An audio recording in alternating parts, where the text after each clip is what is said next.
外さなくていいみたいですね。燃料タンクのこのネジをガソリン入ってんだよな。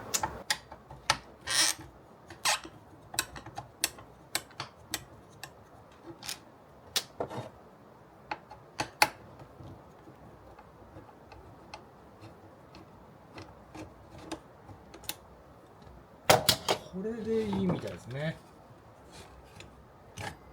なるほど。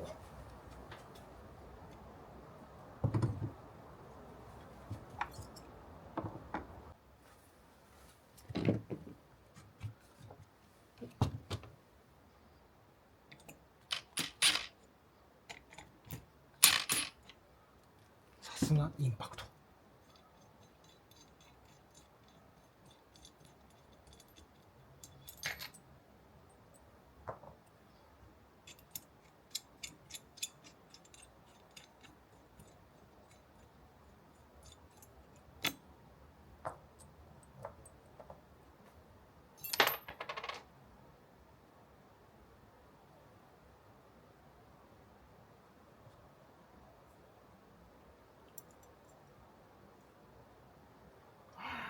だいぶ段差になってんすね。これが原因なのかな。回転方向がある。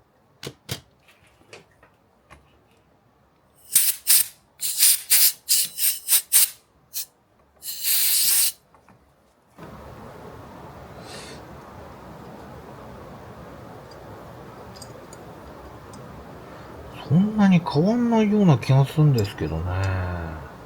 こう段差ついてんですよね。こっちも段差になって、これが良くないんだ。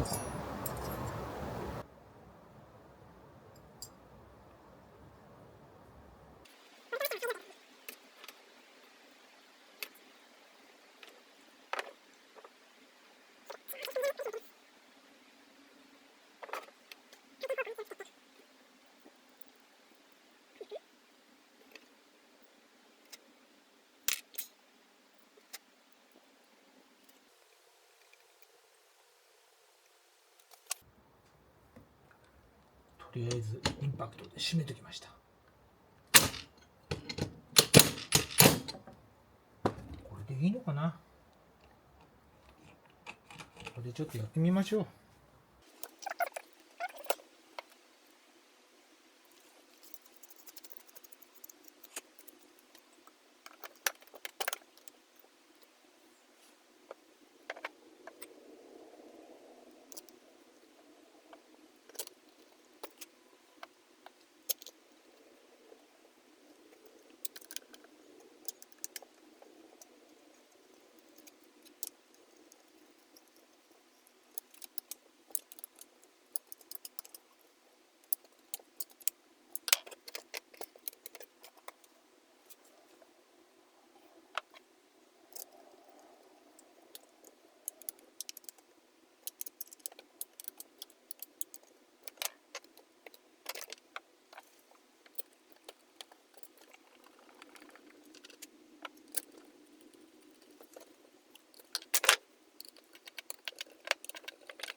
思いっきりバカやってました。